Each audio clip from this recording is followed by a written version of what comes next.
છોટાઉદેપુર નસવાડીના ઝરખલેમાં પ્રાથમિક સુવિધાનો અભાવ, પાકા રસ્તાના અભાવે સગર્ભાને ખાટલામાં ઉંચકીને લઈ જવાઈ.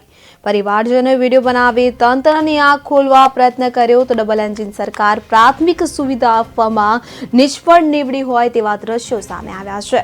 સ્થાનિક ચૂંટાયેલા નેતાઓના પણ આંખ આડા કાન. તો આપને જણાવી દઈએ કે છોટાઉદેપુરમાં નસવાડીના ઝરખલી ગામે પાકા રસ્તાના અભાવે સગર્ભાને પ્રસૂતાની પીડા થતા અડધો કિલોમીટર સુધી ખાટલામાં ઉંચકીને એમ્બ્યુલન્સ સુધી લઈ જવામાં આવી હતી. સગર્ભાના પરિવારજનોએ આ બાબતે વિડીયો બનાવી તંત્રની આંખો ખોલવા પ્રયત્ન કર્યો.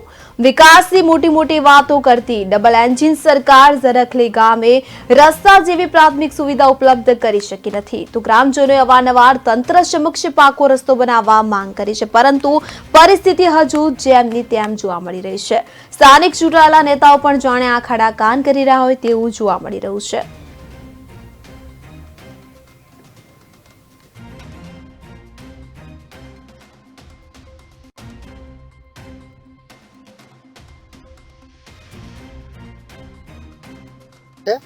અને અમારા બેનને સાંજે રાત્રે દવાખાને દુખાવો ઉપડ્યો હતો કહેવાય, એટલે 108 વાળા ભાઈએ ત્યાં ઊભી રાખી હતી.